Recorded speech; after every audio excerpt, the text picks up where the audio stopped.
सोचो, अगर कोई तुम्हें बिना तुम्हारी मर्जी के तुम्हारे ही दिमाग से खेल जाए तो तुम्हारे फैसले, तुम्हारे इमोशंस और तुम्हारा पूरा बिहेवियर उसके कंट्रोल में हो और तुम्हें लगे कि ये सब तुम्हारी अपनी चॉइस थी। डरावना है ना? यही है डार्क साइकोलॉजी का खेल, दिमागी हेरफेर, मैनिपुलेशन और कंट्रोल की खतरनाक ताकत।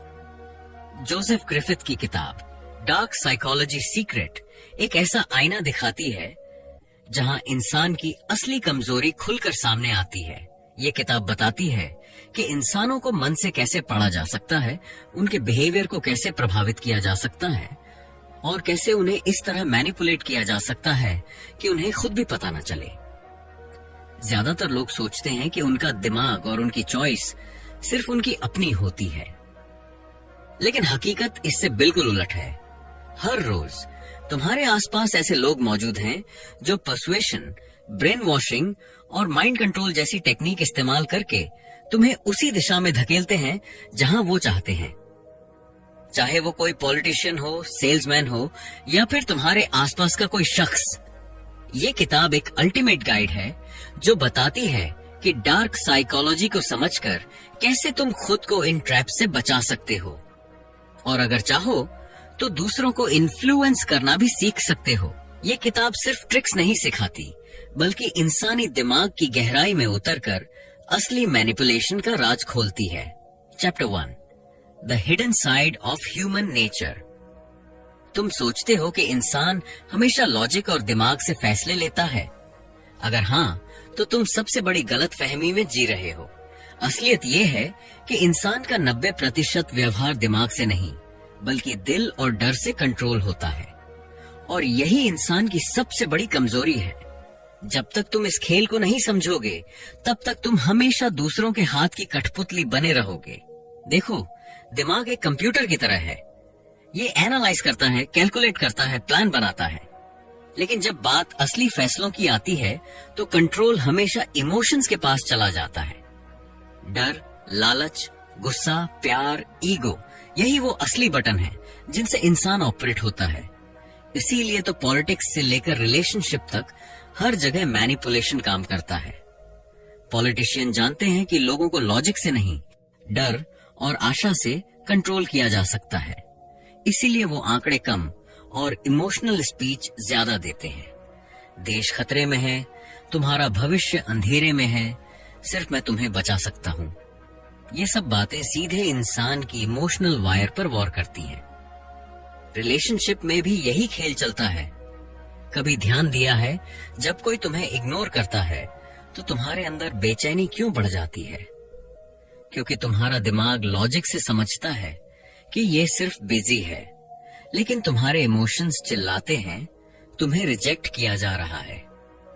और इसी इमोशनल गिल्ट का फायदा उठाकर लोग दूसरों को कंट्रोल करते हैं। डार्क साइकोलॉजी यही सिखाती है कि इंसान को कंट्रोल करने के लिए उसकी सोच नहीं, उसके डर और इच्छाओं को पकड़ना पड़ता है। कोई आदमी कितना भी स्मार्ट क्यों ना हो, अगर उसका कोई गहरा डर है तो वही उसका सबसे बड़ा वीक पॉइंट है। सोचो, क्यों बड़ी बड़ी कंपनियां को अपने प्रोडक्ट्स बेचने के लिए सिर्फ फीचर्स की लिस्ट नहीं गिनाती? क्योंकि उन्हें पता है इंसान प्रोडक्ट नहीं खरीदता, इंसान भावना खरीदता है। फेयरनेस क्रीम बेचते वक्त ये नहीं कहते कि इसमें इतने केमिकल्स हैं, बल्कि ये कहते हैं इसे लगाओगे तो लोग तुम्हें नोटिस करेंगे। कार बेचते वक्त ये नहीं कहते कि माइलेज इतना है, बल्कि कहते हैं ये कार तुम्हें स्टेटस देगी। यानी खेल हमेशा इमोशंस का है, लॉजिक का नहीं। अब सवाल ये है कि अगर तुम्हें ये साइंस नहीं आती तो क्या होगा? तो साफ जवाब है, तुम दूसरों के इमोशनल खेल का शिकार बनोगे। तुम वोट उसी को दोगे जिसने तुम्हारे डर को सबसे ज्यादा ट्रिगर किया। तुम रिलेशनशिप उसी के साथ रखोगे जिसने तुम्हारे अटेंशन की भूख को सबसे ज्यादा मैनिपुलेट किया। तुम वही प्रोडक्ट खरीदोगे जिसने तुम्हारे अंदर की इनसिक्योरिटी को सबसे ज्यादा छेड़ा। यानी बिना जाने तुम अपनी जिंदगी का कंट्रोल बार बार किसी और को दे रहे हो और तुम सोचते हो कि तुम खुद फैसले ले रहे हो, जबकि हकीकत में तुम्हारे डिसीजंस पहले से ही प्रोग्राम किए जा चुके होते हैं। यही है ह्यूमन नेचर का हिडन साइड। इंसान खुद को लॉजिकल क्रीचर समझता है, लेकिन असल में वो एक इमोशनल पपेट है। और पपेट्स का फ्यूचर क्या होता है? उनकी डोर हमेशा किसी और के हाथ में रहती है। अगर तुम इस चक्र से निकलना चाहते हो तो सबसे पहला कदम है अवेयरनेस। जब भी कोई तुम्हारे अंदर डर, गिल्ट या इच्छा जगाने की कोशिश करे तो रुक कर देखो, क्या ये तुम्हारा अपना थॉट है या किसी और ने तुम्हारे दिमाग में डाला है। बस ये अवेयरनेस ही तुम्हें कठपुतली से इंसान बना सकती है। Chapter 2, the art of persuasion. Persuasion यानी मनवाने की कला। यह वो हथियार है जिससे इंसान दूसरों के दिमाग में अपनी इच्छा डाल देता है बिना उन्हें एहसास कराए। सच ये है कि लोग वही करते हैं जो उन्हें उनकी इच्छा लगता है, लेकिन हकीकत में उस इच्छा का बीज पहले ही किसी और ने उनके अंदर बो दिया होता है। यही असली पर्सुएशन है, ऐसा इल्यूजन क्रिएट करना कि सामने वाला सोचे कि वो खुद फैसला ले रहा है, जबकि इनविजिबल स्ट्रिंग्स तुम्हारे हाथ में है। जरा सोचो, जब कोई सेल्समैन तुम्हें कोई प्रोडक्ट बेचता है तो क्या वो तुम्हें सीधा आदेश देता है, लो खरीद लो? नहीं, वो सटल खेल खेलता है। वो तुम्हें पुश नहीं करता, बल्कि तुम्हें ये फील कराता है कि तुमने खुद ये डिसीजन लिया है। मान लो तुमने एक घड़ी खरीदी, तुम्हें लगता है कि तुमने अपने टेस्ट के हिसाब से खरीदी है, लेकिन सच्चाई ये है कि सेल्समैन ने पहले ही तुम्हारे दिमाग में स्टेटस सिंबल का बीज डाल दिया था। उसने तुम्हें सटली ये एहसास दिला दिया कि ये घड़ी पहनकर तुम पावरफुल दिखोगे।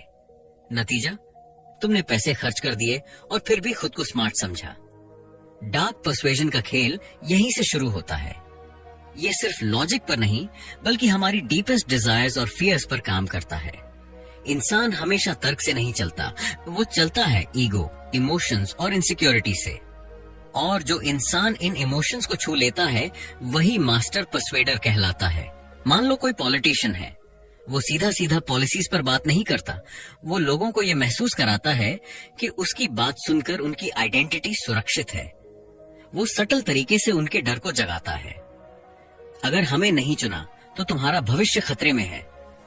और फिर उनके ईगो को सहलाता है, तुम खास हो, इसलिए ये देश तुम्हें चाहिए। देखो, उसने कोई सीधा आदेश नहीं दिया, बस तुम्हारे अंदर ऐसा इल्यूजन पैदा किया कि वोट देना तुम्हारा खुद का डिसीजन है। यही डार्क पर्सुएशन की ताकत है। अब सवाल ये है, ये काम कैसे करता है? सबसे पहले पर्सुएडर सामने वाले को सुनता है, उसके वर्ड्स को नहीं, उसकी जरूरतों और उसके हिडन फियर्स को। मान लो एक लड़का इनसिक्योर है कि वो दिखने में अच्छा नहीं है। अगर कोई उसे सूक्ष्म रूप से प्रशंसा कर दे या उसे ऐसी चीज दिखा दे जो उसकी असुरक्षा को ढक दे, तो वो तुरंत आकर्षित हो जाएगा। वो सोचेगा कि ये उसका खुद का चॉइस है, लेकिन हकीकत में उसका इनसिक्योरिटी ही उसके फैसले को चला रहा है। यही वजह है कि पर्सुएजन में सबसे बड़ा प्रिंसिपल है मिरर इल्यूजन। तुम सामने वाले को यह दिखाओ कि तुम उसकी दुनिया को समझते हो। लोग वहीं खींचते हैं जहां उन्हें वैलिडेशन मिलता है। जब वो तुम्हें देखते हैं और महसूस करते हैं कि ये इंसान मुझे समझता है, तो उनकी गार्ड गिर जाती है। उस पल तुम उनके सबकॉन्शियस तक पहुंच जाते हो, और जब सबकॉन्शियस कंट्रोल में आ जाए तो डिसीजन तुम्हारे हाथ में होता है। एक और एग्जाम्पल देखो, डेटिंग में। जब कोई लड़का किसी लड़की को इम्प्रेस करना चाहता है और वो उसे बार बार कहे मुझसे मिलो, मुझे पसंद करो, तो लड़की रेजिस्ट करेगी। लेकिन अगर वही लड़का उसकी लाइफस्टाइल, उसके टेस्ट, उसके डिजायर्स को सप्ली रिफ्लेक्ट करे, तो लड़की को लगेगा कि कनेक्शन नेचुरल है, और कनेक्शन का इल्यूजन ही अट्रैक्शन बन जाता है। पर्सुएजन का असली जादू यही है, सामने वाले को ये इल्यूजन देना कि वो फ्री चॉइस कर रहा है, जबकि असल में उसकी चॉइस पहले ही डिजाइन की जा चुकी है। अब एक ब्रूटल ट्रूथ, ज्यादातर लोग पर्सुएजन के शिकार बनते हैं क्योंकि उन्हें अपनी ही साइकोलॉजी समझ में नहीं आती। उन्हें लगता है कि वो स्मार्ट हैं, लॉजिकल हैं, लेकिन सच ये है कि हम सभी मैनिपुलेट होते हैं। ब्रांड्स हमारे डिजायर्स कंट्रोल करते हैं, लीडर्स हमारे फियर्स कंट्रोल करते हैं, और लोग हमारे ईगो को टच करके हमें अपने हिसाब से चलाते हैं। डार्क पर्सुएजन तुम्हें ये सिखाती है कि इंसानों को समझने का खेल उनके दिमाग से नहीं, उनके दिल और वीकनेस से होकर जाता है। और जब तुम ये सीख जाते हो तो पावर तुम्हारे हाथ में आ जाती है। तो याद रखो, प्रेरणा लाउड नहीं होता, ये इनविजिबल होता है। ये सामने से धक्का नहीं देता बल्कि पीछे से खींचता है। और जब तक सामने वाले को एहसास हो तब तक वो तुम्हारे जाल में पूरी तरह फंस चुका होता है। Chapter 3, manipulation tactics. मैनिपुलेशन कोई जादू नहीं है, ये कोई ब्लैक मैजिक स्पेल्स या तंत्र मंत्र नहीं है। ये तो साइकोलॉजी का सर्जिकल यूज है, दिमाग और दिल पर ऐसा प्रहार जो तुम्हें ये महसूस कराए कि तुम अपने फैसले खुद ले रहे हो, लेकिन असलियत में तुम्हारे इनविजिबल स्ट्रिंग्स किसी और के हाथ में हैं। मैनिपुलेटर तुम्हें गिल्ट, प्रेशर और कंफ्यूजन में फंसाता है ताकि तुम वही करो जो वो चाहता है। और सबसे खतरनाक बात, तुम्हें ये तक नहीं पता चलता कि तुम मैनिपुलेट हो रहे हो। देखो, टॉक्सिक रिलेशनशिप्स का सबसे कॉमन खेल। कोई कहता है, अगर तुम सच में मुझसे प्यार करते हो तो ये सैक्रिफाइस करोगे। मतलब तुम्हारे इमोशंस को तुम्हारे ही खिलाफ यूज करना। तुम्हारा प्यार, तुम्हारी लॉयल्टी, तुम्हारी ऑनेस्टी, सब कुछ एक वेपन में बदल दिया जाता है। ये प्योर मैनिपुलेशन है। वर्क प्लेस में भी यही होता है। बॉस बोलता है टीम की ग्रोथ के लिए एक्स्ट्रा काम करना पड़ेगा, पर सच ये है कि उस बॉस की नजर में तुम बस एक फ्री लेबर हो। वो तुम्हारी एम्बिशन और इनसिक्योरिटी दोनों को ट्रिगर करता है। एम्बिशन ये कि शायद मेहनत करने से प्रमोशन मिल जाए, इनसिक्योरिटी ये कि अगर मना कर दिया तो जॉब खतरे में पड़ सकती है, और इस दोहरी मार में तुम हर बार हाँ बोलते हो। मैनिपुलेटर का सबसे डेंजरस वेपन है इमोशनल ब्लैकमेल। कभी गिल्ट ट्रिपिंग, इतना सब किया है तुम्हारे लिए और तुम ये छोटा सा काम भी नहीं कर सकते। कभी फियर, अगर तुमने ये नहीं किया तो मैं तुम्हें छोड़ दूंगा। कभी ऑब्लिगेशन, याद है जब मैं मुसीबत में था तो तुमने हेल्प मांगी थी, अब तुम्हारी बारी है। ये टैक्टिक्स तुम्हें केज में बंद कर देती हैं, और वो केज सबसे घातक है जिसमें दरवाजा खुला है, लेकिन तुम बाहर निकलने की हिम्मत ही नहीं कर पाते। रियलिटी ये है, मैनिपुलेशन कभी सामने से अटैक नहीं करता, ये हमेशा पर्दे के पीछे से खेला जाता है, और असली डैमेज वहीं होता है, तुम्हारे कॉन्फिडेंस पर, तुम्हारे डिसीजन मेकिंग पर, तुम्हारी आइडेंटिटी पर। धीरे धीरे तुम खुद को खोने लगते हो, क्योंकि हर चॉइस किसी और की इच्छा से तय होती है। अब सवाल ये है, तुम इस मैनिपुलेशन को पहचानोगे कैसे? सिंपल टेस्ट है। जब भी तुम कोई बड़ा फैसला ले रहे हो, रुककर खुद से पूछो, क्या मैं ये काम अपनी इच्छा से कर रहा हूं या किसी गिल्ट, डर या प्रेशर की वजह से? अगर जवाब गिल्ट, डर या प्रेशर है तो समझ लो तुम किसी और की पपेट बने हुए हो। और याद रखो, मैनिपुलेटर कभी तुम्हें जबरदस्ती मजबूर नहीं करता, वो तुम्हें स्लीप पुश करता है ताकि तुम्हें लगे ये तुम्हारी खुद की चॉइस है। लेकिन सच्चाई ये है कि तुम्हारा दिमाग हिजैक हो चुका है। इसलिए अगर तुम जिंदगी भर किसी और की पपेट नहीं बनना चाहते तो इमोशनल ब्लैकमेल को सबसे पहले पहचानो, क्योंकि एक बार पहचान लिया तो उसका असर आधा खत्म हो जाता है।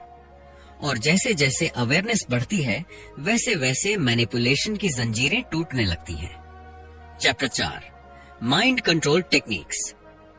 माइंड कंट्रोल सुनकर तुम्हें लगेगा कि ये तो किसी साई-फाई मूवी की कहानी है।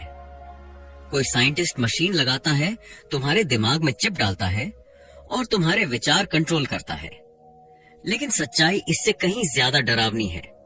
माइंड कंट्रोल सटल है, चुपचाप काम करता है और तुम्हारे साथ हर दिन होता है। जरा सोचो, एडवर्टाइजिंग को ही लो। परफ्यूम का एड कहता है, ये लगाया तो लड़कियां खुद तुम्हारे पीछे भागेंगी। तुम्हें लगता है कि ये बस प्रोडक्ट है, लेकिन हकीकत में ये तुम्हारे सबकॉन्शियस में बिलीफ इम्प्लांट करना है। अब जब भी तुम वो परफ्यूम देखते हो, तुम्हें लगता है अट्रैक्शन का सीक्रेट यही है, यानी तुम्हारे दिमाग का सॉफ्टवेयर हाईजैक हो चुका है। माइंड कंट्रोल हमेशा 3 स्टेप्स पर चलता है। पहला स्टेप, रिपीटेशन। किसी भी मैसेज को बार बार रिपीट करना। तुमने गौर किया होगा, वही एड बार बार आता है। पहली बार तुम इग्नोर करते हो, दूसरी बार तुम्हें अजीब लगता है, तीसरी बार तुम सोचते हो शायद इसमें कुछ सच्चाई होगी। यही दिमाग का लूप है। अगर कोई बात बार बार सुनाई दे तो तुम्हारा ब्रेन मानने लगता है कि ये सच है, चाहे वो झूठ ही क्यों ना हो। दूसरा स्टेप, अथॉरिटी। अगर वही बात कोई रैंडम आदमी कहे तो तुम शक करोगे, लेकिन अगर वही बात कोई एक्सपर्ट, डॉक्टर, सेलिब्रिटी या पावरफुल इंसान कहे तो तुम इंस्टेंट बिलीव कर लोगे। ये पावर ऑफ अथॉरिटी है। क्यों टूथपेस्ट के एड में डेंटिस्ट आता है? क्यों फेयरनेस क्रीम में सेलिब्रिटी बोलता है कि मैं इसी वजह से सक्सेसफुल हूं? क्योंकि तुम अथॉरिटी को चैलेंज नहीं करते। तुम्हारा ब्रेन ऑटोमेटिकली सोचता है अगर ये बड़ा आदमी कह रहा है तो सच होगा। तीसरा स्टेप, सोशल प्रूफ। सब लोग कर रहे हैं तो तुम भी करो। नेटफ्लिक्स पर कोई शो ट्रेंडिंग हो गया, अचानक सब लोग देखने लगते हैं। इंस्टाग्राम पर कोई ट्रेंड वायरल हुआ, तुम भी उसमें कूद जाते हो। क्यों? क्योंकि तुम्हें लगता है कि मेजॉरिटी गलत नहीं हो सकती। लेकिन सच ये है कि मेजॉरिटी खुद मैनिपुलेशन का शिकार है और तुम भी बिना सोचे उनके पीछे चल पड़ते हो। अब ध्यान से देखो, ये तीनों टेक्निक्स हर जगह हैं। नेटफ्लिक्स तुम्हें वही कंटेंट पुश करता है जो तुम्हें एडिक्टेड बनाए। इंस्टाग्राम तुम्हें वही रील्स दिखाता है जो तुम्हें घंटों स्क्रॉल करवाए। पॉलिटिक्स तुम्हें वही स्पीचेस सुनाता है जो तुम्हारी इमोशंस को ट्रिगर करे। रिलीजन तुम्हें वही बातें बार बार सुनाता है ताकि तुम ब्लाइंडली फॉलो करते रहो। माइंड कंट्रोल का सबसे खतरनाक हिस्सा ये है कि तुम्हें लगता है कि तुम फ्री हो। तुम सोचते हो कि तुम्हारे डिसीजंस तुम्हारे अपने हैं, लेकिन सच ये है कि तुम्हारा दिमाग पहले से प्रोग्राम्ड है। तुम्हें लगता है कि तुम्हें वही शर्ट पसंद आई जो तुमने खुद चुनी है, लेकिन उस शर्ट के एड ने महीनों पहले तुम्हारे दिमाग में एक बीज बो दिया था। आज जब तुमने वो शर्ट देखी तो तुमने सोचा यही सही है। और यहाँ सबसे बड़ा झूठ ये है, माइंड कंट्रोल हमेशा विजिबल नहीं होता। कभी कभी ये तुम्हारे परिवार से आता है, ये मत करो, लोग क्या कहेंगे। कभी कभी सोसाइटी से आता है, तुम्हें इसी तरह जीना चाहिए। कभी कभी खुद तुम्हारे दोस्तों से आता है, सभी यही कर रहे हैं, तू भी कर। और धीरे धीरे तुम्हारी आइडेंटिटी डिसॉल्व हो जाती है। तुम सोचते हो कि तुम यूनिक हो, लेकिन असल में तुम प्रोग्राम्ड हो। अब सवाल ये है, इससे बचा कैसे जाए? पहला स्टेप है अवेयरनेस। हर बार जब तुम्हें कोई मैसेज बम्बार्ड करे, पॉज करो और पूछो, ये मेरे लिए क्यों बार बार रिपीट किया जा रहा है? दूसरा स्टेप है अथॉरिटी को ब्लाइंडली फॉलो करना बंद करो। कोई कितना भी बड़ा आदमी हो, उसकी बात को चैलेंज करो।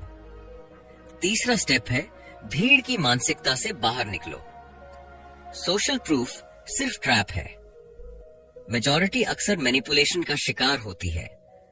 माइंड कंट्रोल से बचने का तरीका ये नहीं है कि तुम खुद को दुनिया से डिस्कनेक्ट कर लो। तरीका ये है कि तुम अपने माइंड को ट्रेन करो। तुम्हारा दिमाग दो ऑप्शन में काम करता है, या तो कोई और इसे कंट्रोल करेगा या फिर तुम खुद करोगे। चॉइस तुम्हारे हाथ में है। तो अगली बार जब तुम्हें लगे कि तुमने कोई डिसीजन लिया है, खुद से पूछना, क्या ये मेरा फैसला था या किसी ने मुझे सूक्ष्म तरीके से मैनिपुलेट किया? अगर तुम ये सवाल रोज पूछना शुरू कर दोगे तो धीरे धीरे तुम देखोगे कि तुम्हारी अवेयरनेस शार्पन हो रही है। और जब अवेयरनेस आती है तो कंट्रोल तुम्हारे हाथ में वापस आता है। माइंड कंट्रोल से भागना नामुमकिन है, लेकिन इसे पहचानना और अपनी स्टीयरिंग वापस लेना, यही असली फ्रीडम है। चैप्टर 5, ब्रेन वॉशिंग यानी तुम्हारे दिमाग को धीरे धीरे रीसेट करना। तुम सोचते हो कि ये सिर्फ कल्ट्स या कुछ सीक्रेट ग्रुप्स करते हैं। नहीं, असलियत ये है कि आज हर जगह ब्रेन वॉशिंग हो रही है। एजुकेशन सिस्टम से लेकर कॉर्पोरेट कल्चर तक, मीडिया से लेकर सोशल प्लेटफॉर्म्स तक, हर जगह तुम्हें वही सिखाया जाता है जो सिस्टम चाहता है। तुम्हें इंडिपेंडेंट सोचने नहीं दिया जाता, तुम्हें बस एक प्रोग्राम्ड वर्कर बनाया जाता है। ब्रेन वॉशिंग का सबसे बड़ा सिग्नल क्या है? ये कि तुम वही मानते हो जो बार बार सुनते हो, चाहे वो सच हो या झूठ।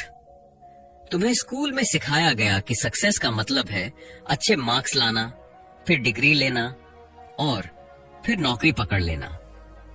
तुम्हें सिखाया गया कि रिस्क लेना खतरनाक है।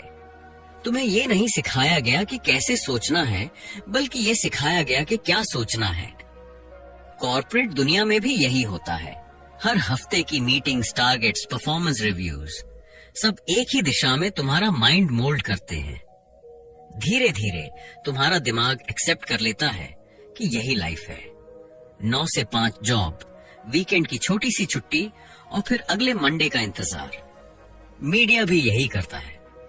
तुम्हें बार बार वही हेडलाइंस, वही एड्स, वही इन्फ्लुएंसर्स दिखाए जाते हैं। तुम्हें लगता है तुम खुद डिसाइड करते हो क्या खरीदना है, लेकिन सच ये है कि तुम्हारे चॉइसेस पहले ही प्लांट कर दिए गए हैं। तुम्हारे दिमाग में लगातार ऐसे सीड्स डाले जाते हैं जो बाद में तुम्हारी सोच और बिहेवियर को कंट्रोल करते हैं। सोचकर देखो, कितनी बार तुमने कोई चीज सिर्फ इसलिए खरीदी क्योंकि बार बार उसका एड देखा। कितनी बार तुमने किसी सेलिब्रिटी का स्टाइल फॉलो किया सिर्फ इसलिए क्योंकि मीडिया ने उसे डिजायरेबल बना दिया। ये सब ब्रेन वॉशिंग है, और इसका सबसे खतरनाक पहलू है, ये बहुत सटल है। तुम्हें पता भी नहीं चलता कि तुम कब कंट्रोल में आ गए। सोशल मीडिया प्लेटफॉर्म्स तो ब्रेन वॉशिंग के सबसे बड़े हथियार बन चुके हैं। स्क्रोलिंग करते करते तुम सोचते हो कि तुम एंटरटेनमेंट ले रहे हो, लेकिन असल में तुम्हारा दिमाग रिवायर हो रहा होता है। तुम्हारे अटेंशन स्पैन को छोटा किया जा रहा है। तुम्हें इंस्टेंट डोपामाइन शॉट्स का एडिक्ट बनाया जा रहा है। हर लाइक, हर कमेंट, हर नोटिफिकेशन तुम्हें एक नए केज में बंद करता है। अब सवाल ये है, इससे बाहर कैसे निकलना है? सबसे पहले ये एक्सेप्ट करो कि तुम भी ब्रेन वॉश्ड हो। हाँ, ये सुनकर बुरा लगेगा, लेकिन जब तक तुम ये नहीं मानोगे, तुम खुद को फ्री नहीं कर पाओगे। दूसरा कदम है अवेयरनेस। जब भी कोई इंफॉर्मेशन तुम्हारे सामने आए, उसे बिना सोचे समझे अब्सॉर्ब मत करो। खुद से पूछो, क्यों मुझे ये बताया जा रहा है? इसका फायदा किसे है? ये सिंपल सवाल तुम्हें 90% ट्रैप से बचा सकता है। तीसरा कदम है अपना खुद का सिस्टम बनाना। तुम्हें हर दिन इंटेंशनली ऐसे इनपुट्स लेने होंगे जो तुम्हें एम्पावर करे, न कि मैनिपुलेट। जैसे किताबें पढ़ना, नए स्किल्स सीखना, साइलेंस में सोचना। क्योंकि अगर तुम अपने दिमाग को खुद प्रोग्राम नहीं करोगे तो कोई और कर देगा। याद रखो, ब्रेन वॉशिंग से बचना पॉसिबल है, लेकिन इसके लिए तुम्हें सच को देखने की हिम्मत रखनी होगी। और सच ये है कि इस दुनिया में ज्यादातर लोग खुद के दिमाग के मालिक नहीं हैं। वो बस बोरोड थॉट्स और बोरोड बिलीफ्स के साथ जी रहे हैं। तो सवाल ये है, क्या तुम भी उनमें से एक हो, या तुम अपने माइंड को रिक्लेम करके खुद का मास्टर बनोगे? Chapter 6, reading people. Dark psychology सिर्फ दूसरों को कंट्रोल करना नहीं है। असल में ये तुम्हें एक और भी बड़ा पावर देता है, लोगों को पढ़ने की कला। सोचो, दुनिया का हर इंसान मुखौटे पहनकर चलता है। कोई अपनी इनसिक्योरिटी छुपा रहा है, कोई अपनी असली फीलिंग्स, और कोई तो अपने पूरे इंटेंशंस। लेकिन मास्क एक चीज को कभी छुपा नहीं सकता, उसके body signals, body language, micro expressions, tone of voice. ये सब इंसान का असली ट्रूथ बयां कर देते हैं। क्योंकि वर्ड्स मैनिपुलेट हो सकते हैं, लेकिन बॉडी कभी झूठ नहीं बोलती। मान लो कोई तुमसे बात करते हुए बार बार अपनी आंखें ब्लिंक कर रहा है, ये सिर्फ ड्राइनेस नहीं, ये नर्वसनेस है। कोई नॉर्मल बातचीत में जरूरत से ज्यादा स्माइल कर रहा है, तो वो कुछ हाइड करने की कोशिश कर रहा है। किसी के हाथ पैर बार बार हिल रहे हैं, तो समझ लो कि उसका दिमाग अंदर से काम नहीं है। अब सोचो, अगर तुम ये साइंस पढ़ना सीख गए, तो तुम्हें सामने वाले के मन में झांकने की एबिलिटी मिल जाएगी। वो चाहे कुछ भी बोले, तुम्हें उसका असली एजेंडा समझ आ जाएगा। रीडिंग पीपल का मतलब सिर्फ जेस्चर्स देखना नहीं है, ये एक कंप्लीट साइंस है। फेस की माइक्रो एक्सप्रेशंस, यानी वो टाइनी इमोशनल फ्लैशेस जो 1 सेकंड से भी कम में आते और चले जाते हैं। जैसे कोई गुस्सा दबाने की कोशिश करे, लेकिन उसके चेहरे पर आधी सेकंड के लिए एंगर आ जाए। अगर तुम ट्रेंड हो तो तुम्हें ये दिख जाएगा। टोन ऑफ वॉइस भी बहुत कुछ रिवील करता है। लोग अक्सर शब्दों से सच बोल सकते हैं, लेकिन उनकी आवाज का पिच, उनका रिदम ये बता देगा कि वो अंदर से कितना कॉन्फिडेंट हैं या डर रहे हैं। उदाहरण के लिए एक इंसान कहे हाँ मैं फाइन हूं, लेकिन उसकी वॉइस शेकी हो तो समझ लो कि वो बिल्कुल फाइन नहीं है। अब सवाल ये उठता है, ये सब क्यों जरूरी है? क्योंकि इंसान वही नहीं होता जो सामने दिख रहा है। उसके डिसीजंस, उसके रिश्ते, उसका ट्रस्ट, सब कुछ उसके अंदर छिपे इमोशन से कंट्रोल होता है। अगर तुम उन इमोशंस को पढ़ लोगे तो तुम हर सिचुएशन में एक स्टेप आगे रहोगे, चाहे नेगोशिएशन हो, इंटरव्यू हो या पर्सनल रिलेशनशिप। अगर तुम लोगों को पढ़ना जानते हो तो तुम उनके दिमाग का एक्सरे देख सकते हो, और जब तुम्हें पता है कि सामने वाला सच में क्या चाहता है तो कंट्रोल अपने आप तुम्हारे हाथ में आ जाता है। याद रखो, लोग अपनी जुबान से सच और झूठ दोनों बोल सकते हैं, लेकिन उनका बॉडी ट्रूथ से भाग नहीं सकता। एक व्यक्ति के हाथ अगर क्रॉस है तो वो डिफेंसिव है। अगर वो बार बार ग्राउंड पर नजर डाल रहा है तो वो इनसिक्योर है। अगर उसकी पोस्चर खुली हुई है तो वो कॉन्फिडेंट और कंफर्टेबल है। रीडिंग पीपल एक तरह से पावर है। तुम्हें अचानक ऐसा फील होगा जैसे तुम इनविजिबल चीजें देखने लगे हो। लोग एक बात बोलेंगे लेकिन तुम उनके अंदर की असली आवाज सुन लोगे। डार्क साइकोलॉजी का असली मास्टर वही बनता है जो दूसरों को मैनिपुलेट करने से पहले उन्हें पढ़ना सीख लेता है, क्योंकि मैनिपुलेशन तभी काम करता है जब तुम्हें सामने वाले की कमजोरी का पता हो। तो याद रखो, रीडिंग पीपल कोई एक्स्ट्रा स्किल नहीं है, ये तुम्हारे सर्वाइवल का वेपन है, और जिसने इसे सीख लिया उसके लिए दुनिया के सारे मास्क्स पारदर्शी हो जाते हैं। Chapter 7, influence and power. Influence और पावर ये दो ऐसे शब्द हैं जो अक्सर एक जैसे दिखते हैं, लेकिन असल में इनके बीच की खाई इतनी गहरी है कि समझना जरूरी है। इन्फ्लुएंस का मतलब है बिना किसी जोर जबरदस्ती के लोगों को अपनी तरफ मोड़ना, बस बातों से, नजरिए से, बॉडी लैंग्वेज से, और हाँ, थोड़ी बहुत मैनिपुलेशन भी इसमें शामिल हो सकती है। पावर का मतलब है तुम्हारे पास इतना कंट्रोल होना कि लोग तुम्हारे खिलाफ सोच भी ना पाए। हाँ, ये डर या रिस्पेक्ट के मिक्सचर से बनता है। अब सुनो, ये कोई मोटिवेशनल बात नहीं है कि तुम बस अच्छा इंसान बनो और सबको खुश रखो। ये एक रियलिटी चेक है। दुनिया में जो लोग सच में पावरफुल हैं, उनके पास नैरेटिव कंट्रोल होता है। हथियार, पैसे या टाइटल ये सिर्फ इल्यूजन है। रियल कंट्रोल आता है उस चीज से जो तुम देख रहे हो, जो सुन रहे हो और जो सोच रहे हो, इसे मैनिपुलेट करने से।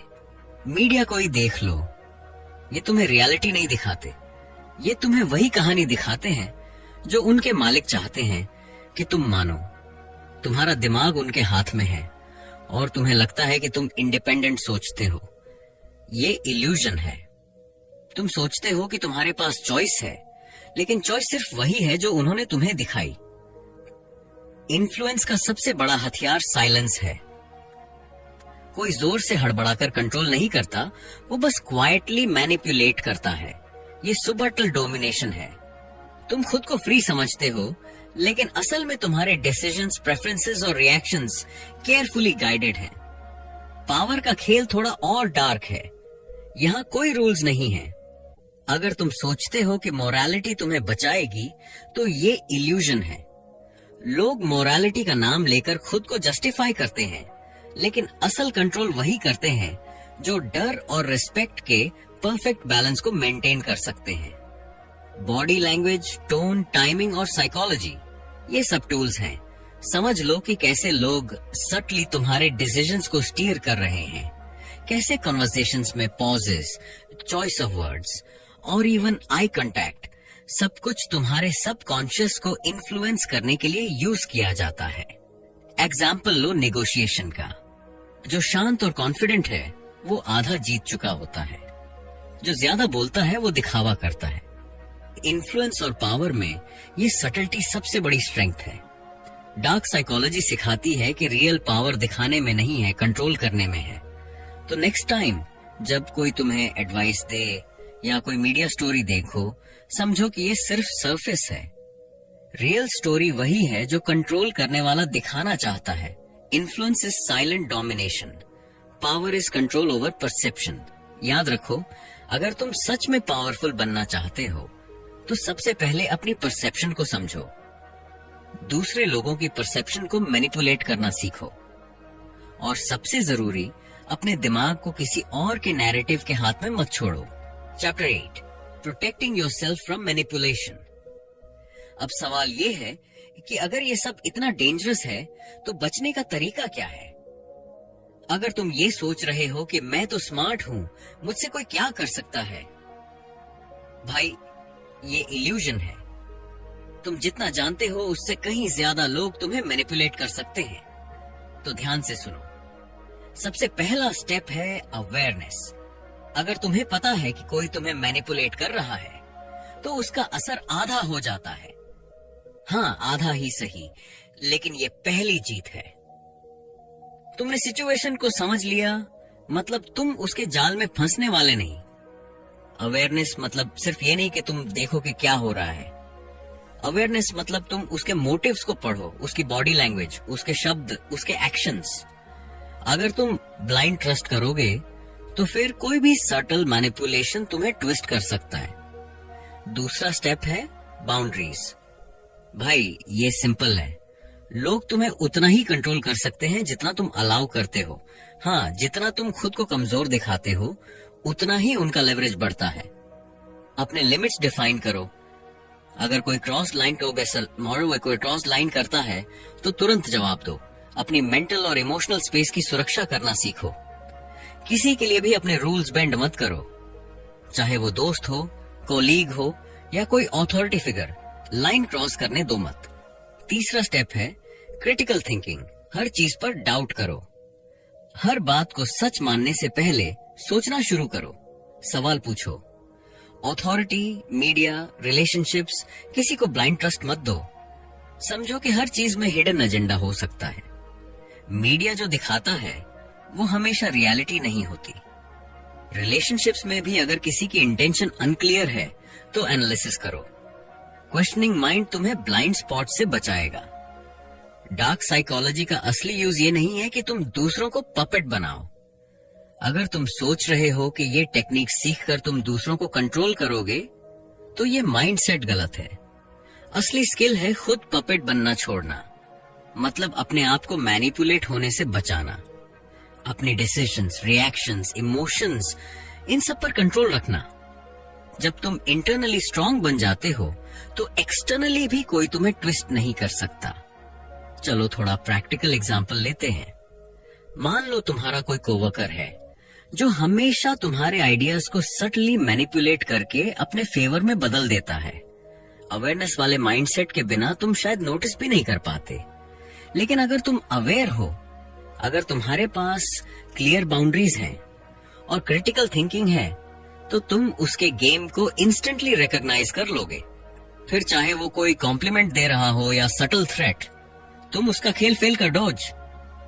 एक और सिनेरियो सोचो। सोशल मीडिया पर किसी को फॉलो किया और वो लगातार सटल मैनिपुलेशन मैसेजेस भेज रहा है। अवेयरनेस के बिना तुम रिएक्ट कर डॉज, बाउंड्रीज नहीं होंगे और क्रिटिकल थिंकिंग ऑफ है। रिजल्ट, तुम्हारा मूड, कॉन्फिडेंस और डिसीजंस उसका पपेट बन जाते हैं। इसका सॉल्यूशन, हर इंटरेक्शन में एक्टिव रहो, एनालाइज करो, अपने इमोशंस को रेगुलेट करो, तुरंत रिएक्ट मत करो, पॉज करो, सोचो और फिर एक्ट करो। डार्क साइकोलॉजी से बचने का मतलब यही है, तुम अपने रिएक्शंस के मास्टर बनो, किसी और के नहीं। इन 3 रूल्स का मतलब सिर्फ ये नहीं कि तुम सरवाइव कर लोगे, बल्कि ये कि तुम एम्पावर्ड बन जाओगे। अब किसी की मैनिपुलेशन टैक्टिक्स तुम्हें कंट्रोल नहीं कर सकती। भाई याद रखो, ये दुनिया बहुत स्मूथ नहीं है। लोग सब्टल तरीके से कंट्रोल करना पसंद करते हैं। अगर तुम इंटरनली वीक हो तो कोई भी सटल नज तुम्हें ट्विस्ट कर देगा, पर अगर तुम अवेयर हो, स्ट्रॉन्ग बाउंड्रीज रखो और क्रिटिकल थिंकिंग यूज करो, तो कोई भी डार्क मैनिपुलेशन तुम्हें टच नहीं कर सकती। तो दोस्तों, जैसा कि हमने इस ऑडियो बुक में सुना, डार्क साइकोलॉजी सीक्रेट आपको सिर्फ ये नहीं बताती कि लोग कैसे मैनिपुलेट करते हैं, बल्कि ये आपको ये भी समझाती है कि आप खुद को कैसे प्रोटेक्ट कर सकते हैं। अब सवाल आता है, क्या ये सब अनएथिकल है? हाँ, अगर आप इसे दूसरों को हर्ट करने या कंट्रोल करने के लिए यूज करते हैं तो यह क्लियरली गलत है। लेकिन अगर आप इसे अवेयरनेस, सेल्फ डिफेंस और ह्यूमन बिहेवियर समझने के लिए यूज करते हैं तो यह आपके लिए एक पावरफुल टूल बन सकता है। इस किताब ने हमें यह सिखाया कि इंसान की सोच, बॉडी लैंग्वेज और सबकॉन्शियस माइंड कितनी आसानी से इन्फ्लुएंस हो सकती है। यह सीखना जरूरी है कि कौन सा बिहेवियर डेंजरस हो सकता है और उसे कैसे हैंडल करना चाहिए। साथ ही मैनिपुलेशन डिटेक्ट करना और बाउंड्री सेट करना आपके कंट्रोल में आता है। यानी नॉलेज ही पावर है।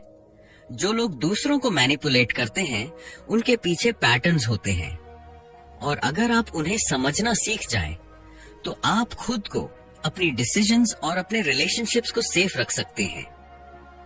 तो फाइनल टेक अवे ये है, ये किताब आपको सिर्फ सीक्रेट्स नहीं सिखाती बल्कि अवेयरनेस देती है, और अवेयरनेस के बिना किसी भी सिचुएशन में फूल प्रूफ रहना मुश्किल है।